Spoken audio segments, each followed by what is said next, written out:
Yeah, done with my Oreo. Okay, good. Do we really know what happened? The brother did. The brother, that's what I thought too. I mean, that seems like kind of obvious. Hey, do you want to talk about death? Yeah, I mean, that's Murdery thingy. That would have been nice. Do you want to go first? Sure, I can go first. No, I think I want to go first. Yeah, you can go first. I don't care. Hey. I like that I'm just gonna see like a head popping in from the side every now and again. That is correct. It's great. Because we're recording this on Skype. Because Chloe's up in Chicagoland. Chloe is currently fangirling about you. Oh. Someone's got a crush. Yeah, we're doing this over Skype. See how it works. This could be a straight up like disaster like audio. But might not be that. Well, I think we've set up a good like baseline of just like having shitty audio generally. It's like not great. So if this isn't great, like okay, it's like fine. It's like normal. I agree. Thank you for agreeing. I mean, hey, so welcome to Mystery Murdery Thingy. My name's Chloe. My name's Mario. It is? I think so.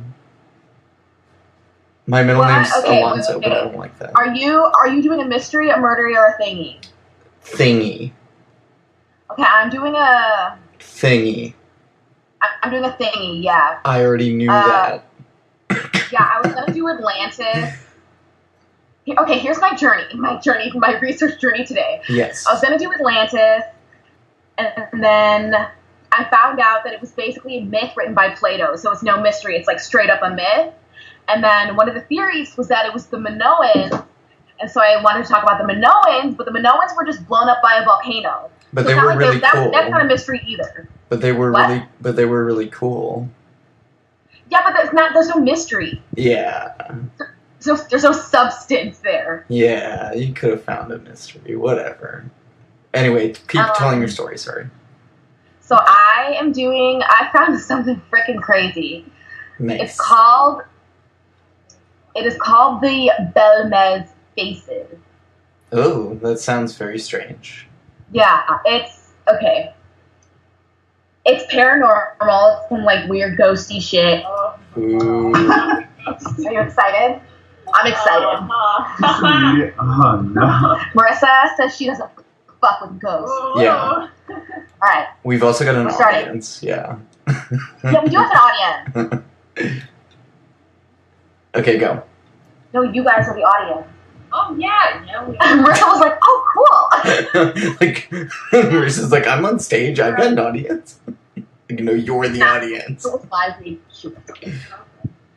Okay. The home of Maria Gomez Carrera in Bélmez de la Moraleda in Spain started seeing the shape of faces in her kitchen floor in August 23rd, 1971.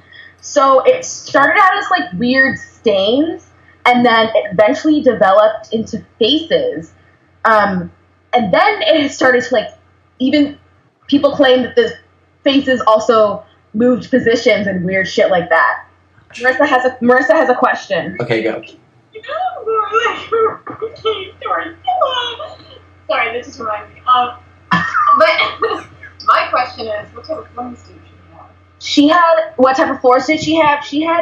No, they were concrete floors. Oh. And I would thought tile. She hated them. Her and her family, they tried to scrub them out, tried everything, but they wouldn't move. Eventually, her husband and son, they took a pickaxe to the floor, they tore it all up, and then they refilled it in with concrete. But a week later, the faces reappeared. Of course. So, so rumors spread all over their little town. The house became more popular as people started flocking. They wanted to see this weird phenomena, and it was even named the House of Faces. Huh. The House of Faces sounds like a Rob Zombie movie. I suppose. Okay, so the mayor didn't want the pieces destroyed. He heard about this and stuff. So they cut them out and preserved them for study. So that's how we know some other facts that I'll talk about later. Mm-hmm. So Maria still wanted them to be removed. So what they ended up doing was they excavated the entire kitchen, took everything out, and guess what? They found skeletons under the floor. What? They didn't. Yeah. What? Yeah. Some of them had no skulls. So remember when I was like, oh, it's totally debunked. But they actually, the skeleton part is real. They found dead bodies under the floor. They were tested, and they were found to be about 700 years old. And what they ended up doing was they took the bodies, they reinterred them to a Catholic cemetery, and then they refilled the floor with concrete. But then another face reappeared, this time a different one. Huh. And at this point, multiple faces started appearing in the floor. So it kind of she made it worse, fucking around. The face ghosts were faces, no, men, we're women, not leaving. children. Yeah. Sorry, go on. I'll All stop kinds of faces, men, women, children. No pets. So the world of parapsychology, all those people got excited about it. They heard about it. Paranormal experts heard about it. It was determined to be the most important, well-documented paranormal case of the 20th century. So this also wasn't in 1905 or some shit. This was in the 70s. Yeah. Over in Spain. Wow. Yeah. So visitors flocked to the house. All the students, researchers, priests, cops, journalists, all skeptics. Everybody wanted to see for themselves this weird thing that was going on. Right. So she gained all of this popularity. Apparently she made some money. Experts say that it was a hoax. They say that it was all a big publicity stunt to gain more tourism and make some extra money. Sounds like a water issue too. It sounds like pretty plausible when I read that. I was like, damn it, that makes sense. Yeah. And then I went to Wikipedia, my great friend, and there are a couple other sites too that have this entire scientific breakdown of the contents of the floor and the substance that made the faces. Mm-hmm. So they ended up testing them, and it was found that they had used, allegedly, had used some kind of paint or chemical agent to print the faces on the floor, which to me seems weird because they're really detailed. They're not like some smiley faces or some shit. Yeah. These are portraits. They were pretty believable. Yes, and there were a lot, and I'm gonna post pictures on the Instagram page too. They're kind of creepy. Yeah, I was looking at some pictures. They're pretty creepy. Yeah.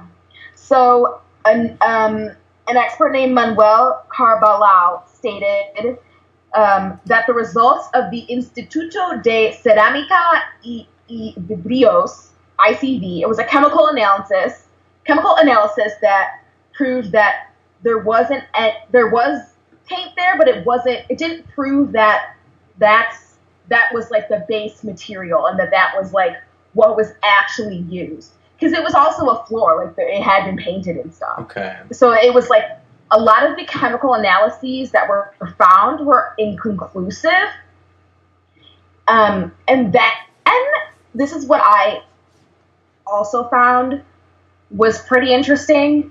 Because of all these rumors circled and that it was a hoax, people wanted to know. So what they ended up doing, they had a pretty legit investigation. So officials did a full-on little experiment. So what they did, they sealed the room for 3 months.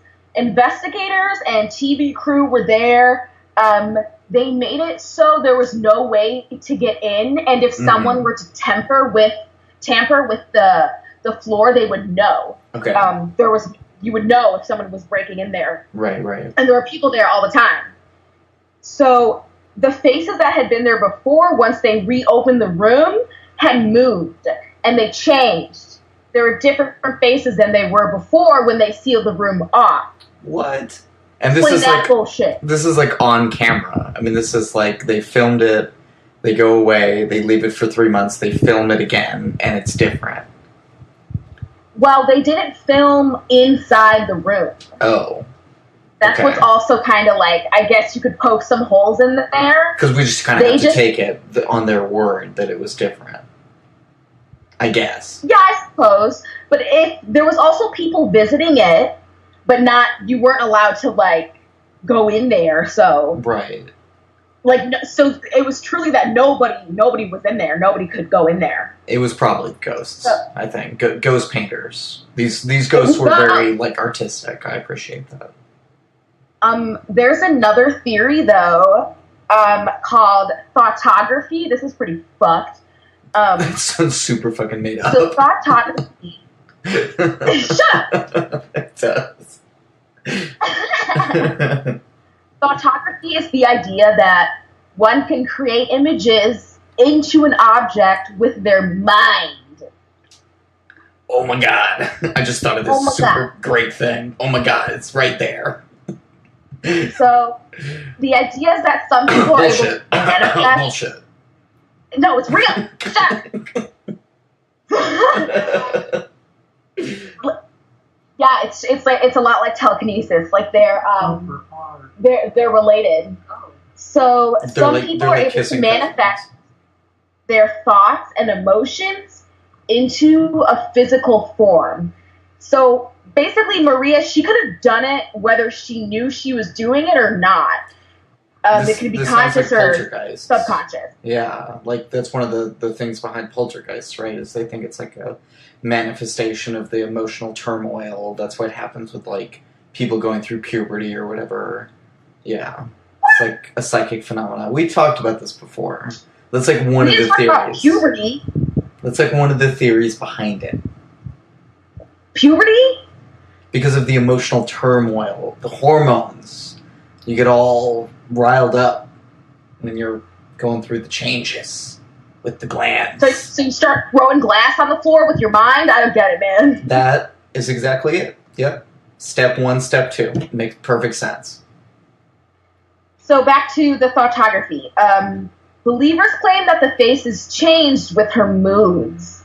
However, if this was true, according to our quote-unquote experts, the faces would have gone away after her death in 2004, but they're still there. And apparently, they're still there to this day. They're not as fresh, they're not as clear, but they're there. So yeah, I kind of had a short one today. That's basically it. But in conclusion, there's still like a lot of unanswered questions in this case. What are they? In that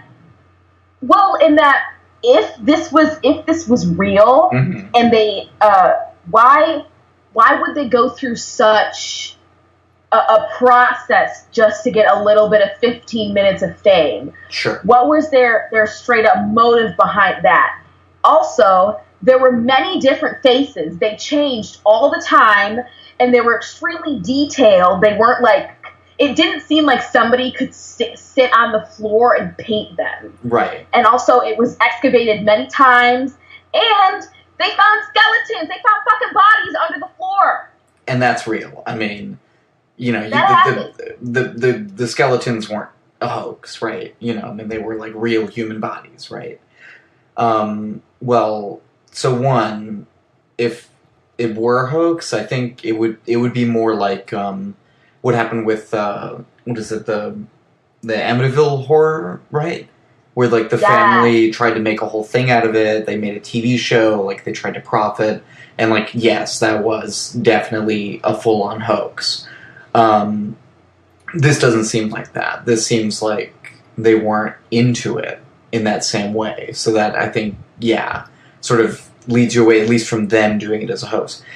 And two, if it is real, as it so clearly is, I just think about it as if, what would Dean and Sam think about this? And what would the supernatural episode built up around it be? What would the plot be? Who would they would they meet some kind of historical figure from 700 years ago? I don't know, but I think it's they would burn. They would burn and salt the bones, and that would be it. Yeah, that's how like a lot of them are. Sammy. So yeah, but yeah, that's definitely weird. And you said they're still there, like it's like preserved now. Yeah, and the mayor preserved them. Like he was like, don't Right. destroy them. Like let's take them out. Let's study them. Let's bring tourists to our town. Exactly. And so, like I said, nothing was ever super concrete, pun intended. Good pun. Good use of I'm proud of it. Yeah, that was a good one. So my sources were a Historic Mysteries article by Les Hewitt, a Ranker article by April A. Taylor, and a website called Atlas Obscuro article by Louise Morato, and a little bit of Wikipedia. But the Wikipedia page was full of they detailed the ICV analysis and what they found and the contents of this, and that. And it was really confusing, and I didn't want to read it because science is boring. Yes, but also very interesting. If you think about it in a different way where it's not boring, just think about that. Because, change your mind, a little bit of a mind flip. You're into the time slip, Rocky Horror. Yeah. Whatever you say, man. And that is my advice for the week. Make of it what you will. I am going to talk about the Tarim Mummies. Ew. Yeah, so some mummification action. Like the bog bodies. I was immediately going to mention the bog bodies, because this is, kind of similar in a way.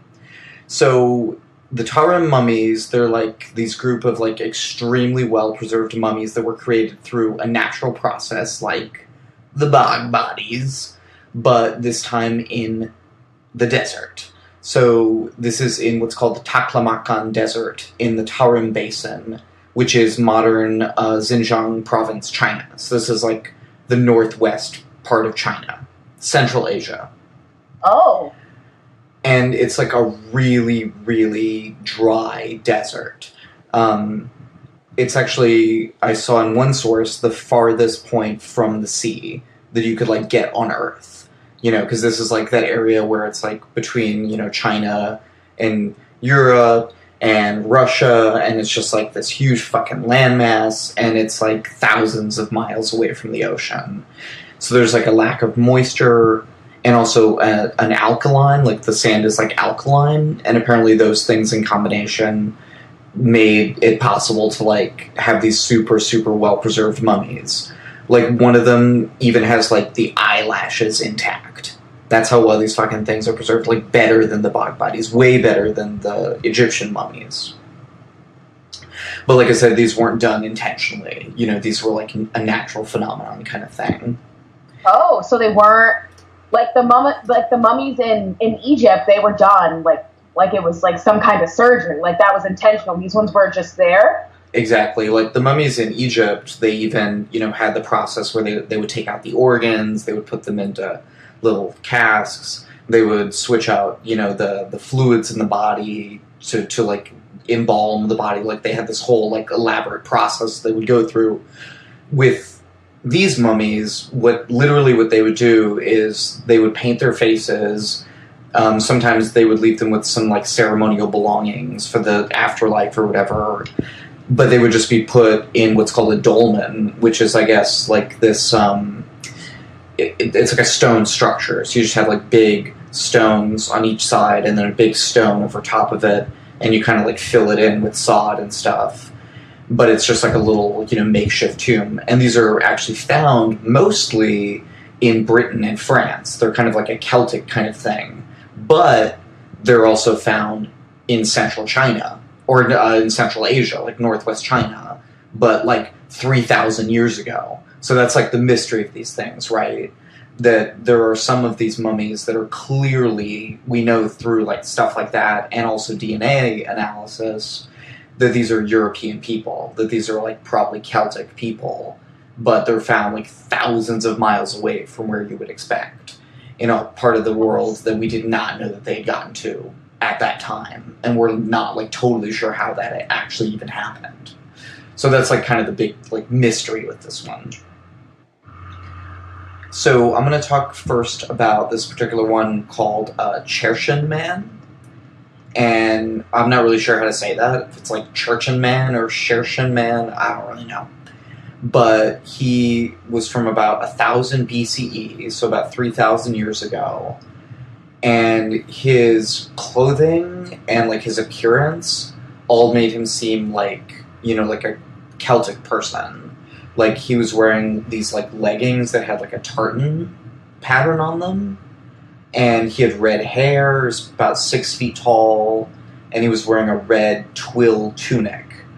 And there's, like I said, those markings on the face, which some people mistake them for tattoos, but apparently they were actually, like, face painting kind of stuff. So were those put there on purpose? Yeah, it definitely seems like it. It's, I think, unclear just because we don't really know what this culture was exactly. Whether those were just like normal markings or if that was something done as part of the ceremony for the death. Like, it's not really possible to know at this point. But that was just like another prominent feature of like some of these that probably was tied into like that sort of Celtic culture, I presume. So the Chershin Man, there are a couple of other mummies that are in the same tomb site. There's one that is what's presumed to be his son, which is a 1-year-old mummy, which I think is like very strange. And like you look at the picture of it, and it's like very creepy. You talk about like Annabelle. It's like, I mean, it's obviously a human person. You know, I mean, you want to have like empathy for that person that lived 3,000 years ago, but it's just like very, very off-putting, right? And the 1-year-old had brown hair. And it was wearing a red and blue felt cap, and it had 2 stones that were left like on its eyes. You know, if you've ever seen like where, you know, some cultures they'll put like what is it, like coins on the eyes? Pennies? Or pennies on the eyes. Like, it seems like it's maybe something akin to that. Although I guess with the pennies in the eyes, it's supposed to be like you're paying the toll, right, to go across the River Styx to get to the afterlife. I don't know, maybe it had some similar function here. And the I think this is actually really sad. The baby, it still had the baby bottle with it. Like, that's preserved, including the sheep's udder that was lying, like, right beside it. So... Oh my gosh. I know. And I don't Do we think they know really know... how they died? That's exactly what I was just about to say. I don't think we really know how they died either. Like, and that's kind of part of it, too, that they haven't been super well studied because the government of China doesn't really want them to be super well studied, but... yeah, we'll talk about some of that as we go through here, but that's kind of a whole thing throughout this, you know, that that's part of what creates the mystery around them, is that the official, you know, government, whatever, is like not really allowing people to look at them too closely, except like a couple of times where they've been able to do some DNA analysis. So, and there was also a woman that was found at the same site. So there was the Chershin Man, the baby, and the woman. And the woman had light brown hair, and it was also braided, I think, in a way that suggested, you know, this kind of like early European cultures. And her face was also painted. So like I said, the big mystery here is, you know, how and why are we finding these like seemingly European Celtic people? And the Celtic Empire did stretch a really big, you know, it was very large, but this is like way outside even those bounds, you know, in Central Asia, 3,000 years ago. And like I said, this is modern Northwest China, where the modern-day Uyghur minority is concentrated. And they've actually sort of taken on some of these mummies as part of their culture, even though the DNA says something a little bit different. But I thought that was kind of interesting. But when Chershin Man was around... Is that is that the culture of people that you said were like extremely discriminated against? Yes, they are very much an oppressed, heavily oppressed people by the Chinese government. The Chinese government basically considers them to be invaders in a sense. The best guess is that the Uyghur minority probably relocated to this area in, like, I can't remember exactly what it was, like 800 or something, like 800 or 900. I can't remember if that was BCE or CE, but anyway, a long time ago. And they've been there and they've like made it their home, but the Chinese, and I think it's also partly because they're Muslim, and the Chinese government is like not about religion at all. They like are very much oppressive of. Anyway, we're getting kind of far afield, but yes, that is that same minority group. So when the Church of Man was around, though, and like I said, that was about 1000 BCE or so. It was this area of what became northwest China was what would become part of the Silk Road, which was this like really, really long trading route between Europe and China. Yeah. Right, that got set up several hundred years later, starting in like the late 3rd century, early 4th century CE. But apparently there were already some Western-Eastern contacts happening in that interface, between like you have the steppes, to the south, and like Siberia to the north, and Europe to the west, and China to the east. Apparently there were people coming over from at least 3 of those that we know of, right? It seems like the people from the east actually came later, and the people from the west and the south and the north were already there, even like 3,000 years ago, trying to inhabit this very inhospitable area, of the Tarim Basin. And sorry, go on. Is that maybe how these Celtic people got there? Yeah, we don't really know exactly. It seems like there were people moving into this area from different directions, just kind of generally, because of, they were being driven out by war, or because, new trading opportunities.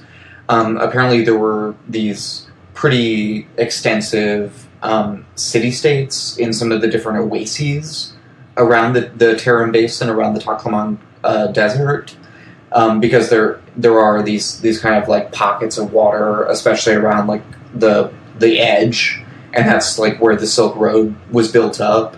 So presumably these people were like, and I think from what they know, these people were mainly like nomads. So maybe they were also just groups that were kind of pushing out further. And like we know that the Celts eventually stretched from like, Turkey down to like Italy, all the way over to northern Britain.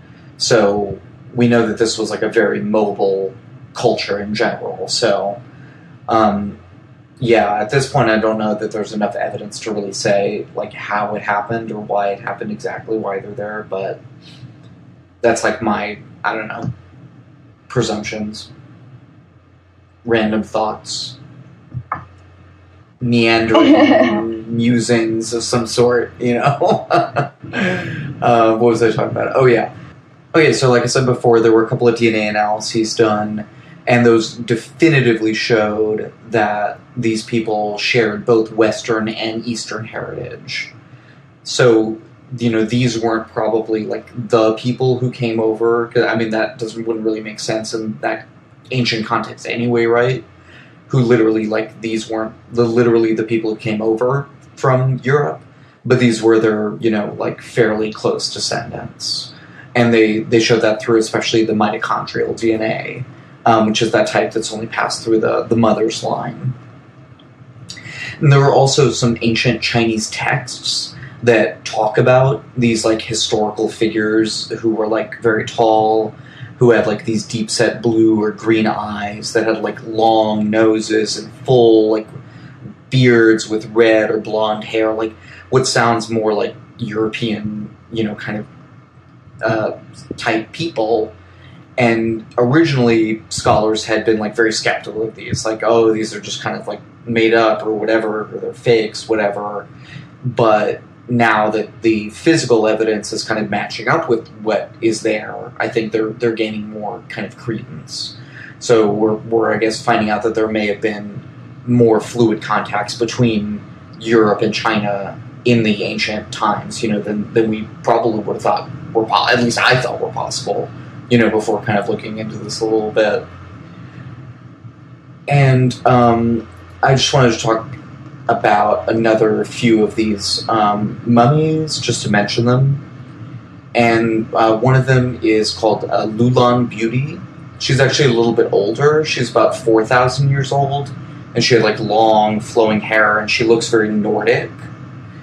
Was about 45 when she died, and she was one that was like buried with some supplies, presumably like for her afterlife. And another one is called Yingpan Man, about 2,000 years old, and he was a little bit different. He was found with a death mask made out of hemp, and had like gold foil on it, and he had a red robe that was decorated with these like flying angel figures and antelopes. And apparently all of this points to like a Greek, like Hellenistic culture. So that may be evidence that also like Hellenistic cultures were present, in the ancient times in this area as well. I know, and yeah, that one definitely sounds like he's a more kind of like high class type of person. And then also is the last one I'm going to mention. Oh no, a couple last ones. Hami Mummy, from about the same time as Cherished Man, about 1000 BCE. Also had red hair, found in Kizilchoka. And then the last one I was going to talk about is kind of cool, kind of weird and creepy. They're called the Witches of Subeishi. They're from about 400 BCE, and they were found with wearing 2-foot-long black felt conical hats with the flat brim, like the classic witch hat. So like, fucking witches. Real ancient witches. Bitches. What? Anyway. They were preserved the same way? And they were preserved the same way, yeah. They all Did they have paint on their faces? That one didn't mention the paint on their faces. So I think some of them are from slightly different cultures, and they're from different places around this area at different times, but it's all very mysterious. So that's my mystery. Right. So we can do some weird shit in the news too, but yeah, we're like kind of short. This is gonna be a short episode. I know this is. That's fine. I think that's okay because this is kind of impromptu. Yeah. I don't know. I guess we'll talk about whether we want to try to do this again in the future or not. But we'll chuck this down as an experiment. Do you have any weird shit in the news? Weird shit in the news. Weird shit in the news. Weird. I do. I sent it to you. I don't know if you looked at it or not. I don't. Did I? I don't remember. What was it? So this is some like conspiracy shit theory, crazy shit. So it's from the Washington Post, and the title is Air Force Captain with top secret clearance who disappeared in 1983 is discovered living in California. I had already read the same story, but yes, I do remember you said that. Yeah. So it was 35 years after he went missing, and so what happened was that he was going to the Netherlands, and he like told his family and everything. Apparently, he was there to help NATO test aircraft surveillance systems. He was supposed to come back on August 1st. He was never seen again. He failed to report for duty. His car at the Albuquerque International Airport. There were a list. There were books, stuff like that. And then they found a surveillance video which captured him withdrawing more than $28,000 from 19 different banks in the Albuquerque area on July 22nd. So they think that he returned from the Netherlands early and then just disappeared. So some people, or his family, really thought that he had been abducted because it was one of those things that they were like, oh, he would never leave without giving us a note. But a lot of people, or some people also think that he went to the Soviets with highly classified information, and that idea is something that created lots of conspiracy theories for years. So when he was found here living in California, I don't think it says, they don't have an update on like what the heck he was doing, but because of this information and that it was possibly related to a slew of NASA catastrophes like the Space Shuttle Challenger disaster in '86, the explosion of the Ariane rocket in French Guiana. It caused all of this like speculation, and they thought it was like a result of Soviet sabotage, which could possibly have been from this captain. But there's no actual evidence of any of that. So, that's all just speculation at this point, right? No, yeah, it's all speculation. It's not, nothing is confirmed, right. And they don't have the whole story either. So he's awaiting pre-trial proceedings for his desertion. Right. He faces up to 5 years of confinement, forfeiture of all pay, and dishonorable discharge from the Air Force. Yeah, so pretty weird. Okay, if you remember the so-called Cuban sonic attacks, apparently, yes. No, okay, so not only are there one or two more cases from Cuba, now there are a few cases. Yeah, now there are a few cases in China, and excuse me, they're like reporting the same kind of thing where they heard these weird noises, and then they have these weird symptoms where it feels like a concussion, and they have memory loss, and like. So anyway, no one knows what the fuck is going on with that still, but you know that's like more and more mystery. But my real weird shit in the news is. Severed rattlesnake head bites man who decapitated it. So, what? Yeah. Apparently this is a thing that can happen, I suppose, according to these news stories about this thing that recently did happen. And apparently this was in South Texas. Woot woot. My neck of the woods. Oh my god. Yeah, and go Texas, not the politics. But this was near Corpus Christi, and this guy, you know, severed the head of this rattlesnake, and you wouldn't think that it would still be possible, but it actually did bite him and, injected it with venom after it was dead, and he, was eventually, given the whatever, anti-venom or whatever, but yeah, watch out. Even if you cut off its head, unlike a zombie, like a zombie, it will still attack you. Right, we learned that from Santa Clarita Diet. I read that when humans are decapitated, they live for a little bit too. I have heard that as well, like a few seconds, I think maybe. it's up like 20 seconds or something like that. But there have been reports of like heads blinking and shit. Exactly, yeah. I wonder if there's enough of those to like make a episode out of it. Probably not. But I have heard of that as well, yeah. Especially with like the guillotine, where it's like a really, they talk about how people, are like still conscious, their eyes are blinking or whatever. Weird stuff. Yeah. Disturbing. Creepy.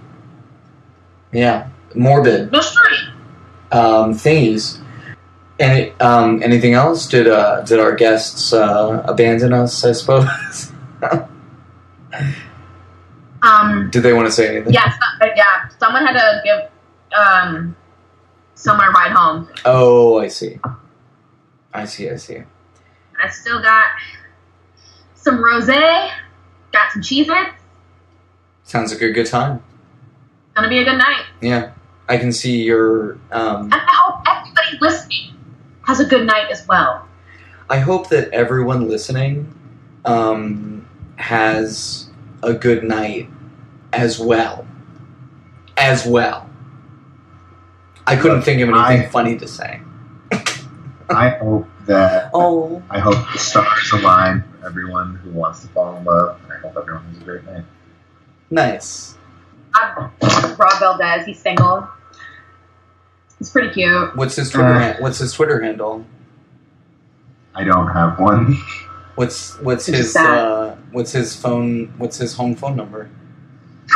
That's your phone.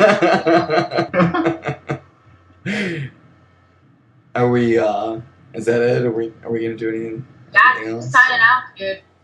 Yeah. Well, Cool cat. yeah, thank you. Only cool cats allowed here on the pod, I suppose. I am very geeky and a square. Yeah, so. You're my square. Oh, that's so cute. I'm gonna fucking throw up. It's so cute. Yeah. Okay. Okay, well, I will see you later. Okay, bye. Bye.